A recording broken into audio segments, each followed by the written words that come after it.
Everyone, स्वागत है आपका एक बार फिर पैशनेट बोर्ड में। और आज हम बात करने वाले हैं क्लास 6 सिविक्स के एक नए चैप्टर के बारे में जिसका नाम है रूरल लाइवलीहुड। इस चैप्टर में हम जानेंगे कि विलेज के लोग बाग अपनी लाइफ को कैसे सस्टेन करते हैं, विलेज के लोग बाग अपनी दिनचर्या कैसे कमाते हैं, क्या क्या उनके पैसे कमाने का सोर्स है और किस प्रकार से वो अपनी जिंदगी का गुजर बसर करते हैं। तो चलिए शुरुआत करते हैं रूरल लाइवलीहुड से। शुरुआत करते हैं एक विलेज से। ये कलपत्तू नाम का एक विलेज है जो कि एक स्टोरी के थ्रू आपको बताने वाला है कि अधिकतर विलेजों में किन किन प्रकार की इकोनॉमिक एक्टिविटी देखने को मिलती है। तो कलपत्तू एक विलेज है जो कि तमिलनाडु में है। हर विलेज की तरह यहाँ पर हर प्रकार के काम देखने को मिलते हैं। यहाँ पर फार्मिंग एक्टिविटी भी देखने को मिलती है, साथ ही साथ नॉन फार्मिंग एक्टिविटी भी देखने को मिलती है जो कि एग्रीकल्चर से रिलेटेड नहीं होती है। ऐसी एक्टिविटी जो कि एग्रीकल्चर से रिलेटेड नहीं होती है वो इंक्लूड करती है बास्केट को बनाने का काम, बर्तन को बनाने का काम, मटकों को बनाने का काम, ब्रिक्स को बनाने का काम। इतना ही नहीं, ट्रांसपोर्ट के रूप में हमें यहाँ पर ब्लॉक कार्ट भी देखने को मिलता है।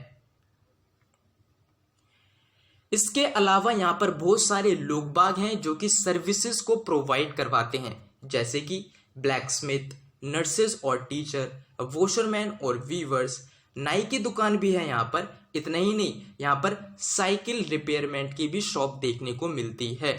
इसके अलावा यहाँ पर बहुत सारे शॉपकीपर और ट्रेडर्स भी रहते हैं। यहाँ पर बहुत सारे बाजार हैं, इन बाजार में छोटी छोटी शॉप्स हैं जहाँ पर हमें ग्रोसरी का सामान, इसके अलावा यहाँ पर भी हमें बार्बर की शॉप मिलती है, कपड़ों की दुकान देखने को मिलती है, दर्जी की दुकान देखने को मिलती है। इतना ही नहीं, कुछ ऐसी भी शॉप हैं जो कि सीड और फर्टिलाइजर को सेल करती हैं। अब हम बात करेंगे एक स्टोरी की। ये स्टोरी है तुलसी की। तुलसी अपनी स्टोरी को एक्सप्लेन करते हुए ये बताती है कि हमारा पूरा परिवार रामलिंग के फील्ड पर काम करता है और इनके पास 20 एकड़ पैडी फील्ड है। और जब मेरी शादी नहीं हुई थी तब मैं अपने पेरेंट्स के यहाँ पर भी किसी दूसरे के लैंड पर पैडी के फील्ड में ही काम किया करती थी। और जब अब मेरी शादी हो गई है तो अब हम रामलिंगम के लैंड पर आकर काम करने लग गए हैं। मैं रामलिंगम के फील्ड पर 8:30 बजे से लेकर शाम 4:30 बजे तक काम करती हूँ। और करुथम्मा जो कि रामलिंगम की वाइफ है वो हमें सुपरवाइज करती है। कुछ ही ऐसा समय होता है साल में जहां पर हमें रेगुलर वर्क मिलता है। अभी मैं पैडी को ट्रांसप्लांट कर रही हूं। पैडी को ट्रांसप्लांट करने के बाद रामलिंगम जी हमें दोबारा से बुलाएंगे वीडिंग के लिए और फाइनली हार्वेस्टिंग के लिए। और जब मैं बच्ची थी तब इस काम को करने में मुझे कोई भी दिक्कत नहीं हुआ करती थी, क्योंकि अब मैं थोड़ी सी ओल्ड हो गई हूँ, जिसके चलते बहुत समय तक झुके झुके एक ही जगह खड़े रहना एक बहुत बड़ी बात है, जिसके चलते मेरे घुटनों में भी दर्द हो जाता है। अब जो रामलिंगम है मुझे इस काम के पूरे दिन के 40 रुपये देते हैं, जो कि बहुत ज़्यादा कम है, लेकिन उसके बावजूद भी मैं इसके फील्ड पर काम करने के लिए राज़ी हो जाती हूँ, क्योंकि अगर इन्हें कभी भी काम की ज़रूरत पड़ती है तो ये मुझे ही बुलाते हैं। विलेज में किसी दूसरे एग्रीकल्चर लेबर के पास नहीं जाते।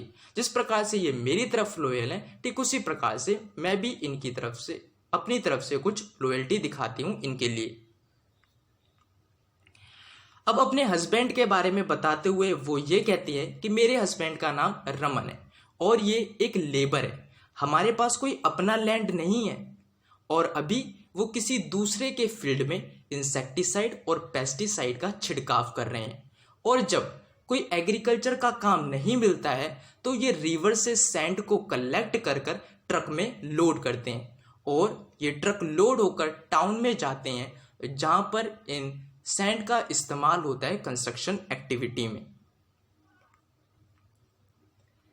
किसी दूसरे के फील्ड पर काम करने के अलावा मैं घर पर भी बहुत सारे काम करती हूँ, जैसे कि मैं अपनी फैमिली के लिए खाना बनाती हूँ, अपने घर और अपने कैटल्स को साफ करती हूँ, अपने कपड़ों को धोती हूँ और दूसरी वुमेन के साथ मैं फायरवुड को भी कलेक्ट करती हूँ, ईंधन को भी कलेक्ट करती हूँ।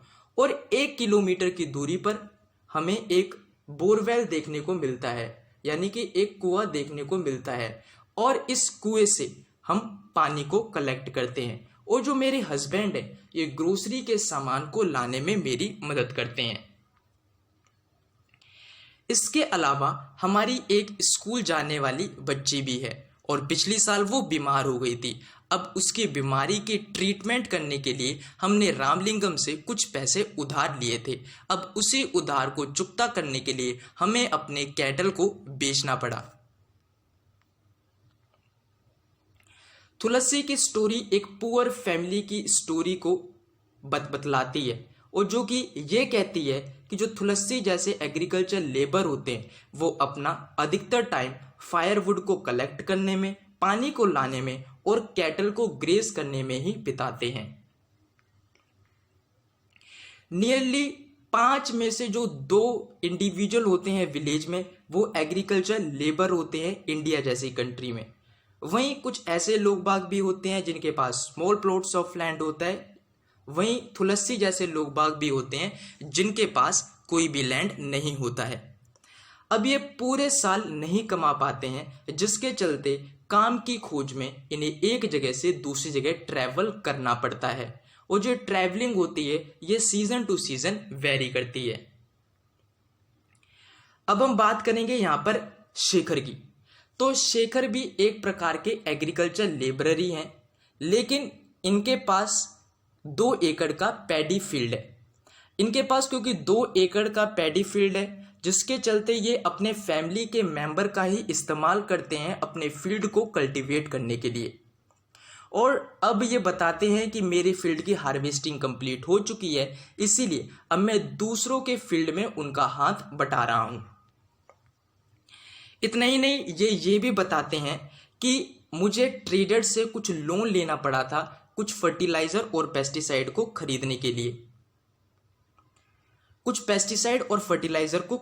लिए, और अब इस लोन की रीपेमेंट के लिए अब वही ट्रेडर हमें मजबूर करते हैं कि जो पैडी हमने अपने फील्ड पर उगाई है वो पैडी हम उन्हें ही सेल करें, जिसके चलते हमारा उधार भी चुकता हो जाएगा और हमारी क्रॉप भी कोई सेल कर लेगा।